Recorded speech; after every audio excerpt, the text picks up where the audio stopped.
উপজেলা নির্বাচন যে কোনো মূল্যে সুষ্ঠু করতে হবে বলে জানিয়েছেন সিইসি কাজী হাবিবুল আওয়াল। সকালে নির্বাচন কমিশন ভবনে উপজেলা পরিষদ নির্বাচন উপলক্ষে মাঠ প্রশাসনের সাথে আইন শৃঙ্খলা বিষয়ক সভায় কথা বলেন তিনি।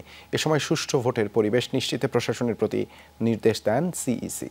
সিলন ফ্যামিলি ব্লেন্ডের কড়ালিকার আর সতেজ স্বাদের পারফেক্ট ব্লেন্ডে স্বপ্নেরা মেলুক টানা। ষষ্ঠ উপজেলা পরিষদের সাধারণ নির্বাচন উপলক্ষে মাঠ প্রশাসনের সাথে আইন শৃঙ্খলা বিষয়ক সভা করে নির্বাচন কমিশন। সিইসি, আইজিপি, জনপ্রশাসনের শীর্ষ কর্মকর্তাদের পাশাপাশি অংশ নেয় জেলা প্রশাসক ও পুলিশ সুপাররা। উপজেলা পরিষদে ভোটের নির্বিঘ্ন পরিবেশ বজায় রাখতে পুলিশ কর্মকর্তাদের নির্দেশ দেন প্রধান নির্বাচন কমিশনার। উপজেলা পরিষদের নির্বাচনগুলো সিইসি বলেন, স্থানীয় নির্বাচনে আবেগ অনুভূতির জন্য কিছুটা বিশৃঙ্খলা হয়, তাই যে কোনো সহিংসতা এড়াতে সজাগ থাকার আহ্বান জানান তিনি। নির্বাচনে কিছুটা আবেগ অনুভূতির কারণে আমাদের দেশের নির্বাচনে অনেক সময় কিছুটা উচ্ছৃঙ্খলতা হয়ে থাকতে পারে, সহিংসতা হতে পারে।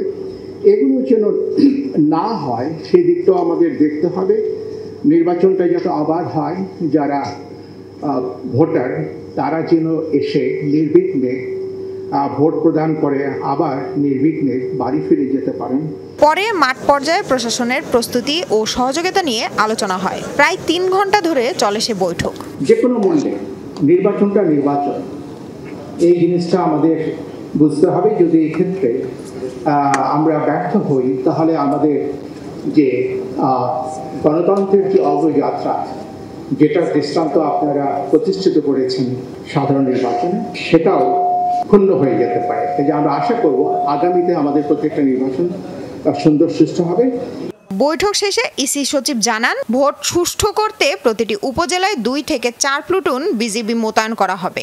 এছাড়া প্রতি ইউনিয়নে 1 জন করে ম্যাজিস্ট্রেট থাকবেন। উপজেলার নির্বাচনে ইউনিয়ন পর্যায়ে আমরা নির্বাহী ম্যাজিস্ট্রেট নিয়োগ দেওয়ার সিদ্ধান্ত হয়েছে এবং প্রত্যেকটি উপজেলায় 2 থেকে 4 প্লাটুন বিজিবি সদস্য মোতায়েন করা হবে।